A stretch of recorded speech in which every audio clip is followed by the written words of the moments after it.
protect my children. Let's keep reading here through, I mean, I've got a bunch of verses, but let's finish 2 Timothy chapter 3, verse number 6. So the first 5 verses, we're kind of getting all of these different attributes of these people. In the last times, perilous times, in the last days, perilous times will come, and all these people have no natural affection. They love themselves. They don't care about other people, they love themselves. So they love themselves, they're going to care about what they want, fulfilling their lusts, their desires. They're covetous, they want things that they can't have.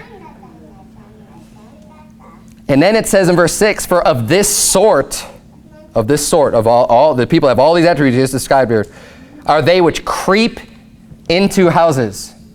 So are they being forthcoming about who they are? If they're creeping? No, of course not. They're creeping in, trying to get in and gain access. They're creeping into houses. They say, then lead captive silly women laden with sins, led away with diverse lusts. So they're appealing to the lusts of these silly women, not knowledgeable women, single women, I assume single women. Maybe they're not. I don't know. I mean, with these people, you can't put anything past them.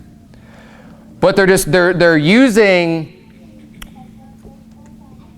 anything they can to appeal to get these women to follow them. Silly women laden with sins, led away with diverse lusts, ever learning and never able to come to the knowledge of the truth. That's a reprobate. That's someone that it doesn't matter how many times they look at the Bible, read the Bible, hear preaching, they're never going to get it. They will never understand the Bible because the Bible is spiritually understood, and that they are natural and they've been given over to reprobate mind. They can never understand it. It doesn't matter how many hours they read and hear. They'll never get it. Verse number 8 expresses this, calling them reprobates. Now as Jannes and Jambres withstood Moses, so do these also resist the truth. Men of corrupt minds reprobate concerning the faith. So right there, everything we're just reading about prior to that, it's referring to reprobates, people who are rejected of God.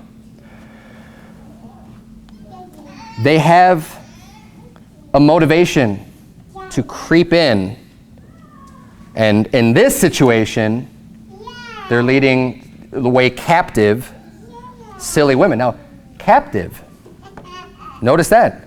They may entice these women to come follow them and appeal to their lusts, but what are they doing? They're putting them in bondage.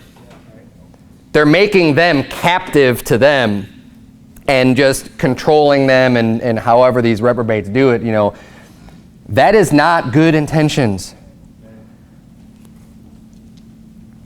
The Bible talks a lot about the wicked. So I'm going to read some verses for you from Psalms and Proverbs. Turn, if you would, to Proverbs 4. I want you to look at Proverbs chapter 4. I'm going to read here from Psalm 11:5. The Bible says, the Lord trieth the righteous, but the wicked and him that loveth violence, his soul hateth. Him that loveth violence. I mean, imagine, people love violating others. Because that's where the word violence comes from. It comes from violating someone else. When you are violating someone, you're committing violence against them. There are people that love that. These are the people that God hates, by the way, because that's what that verse says. But that alone is just, it's mind-boggling. There's people that just love violating others. Yeah, they exist. Yeah. Psalm 28:3, draw me not away with the wicked and with the workers of iniquity, which speak peace to their neighbors. So, they're saying the good thing. When they're talking to their neighbors, they're speaking peace, but mischief is in their hearts. They don't mean it.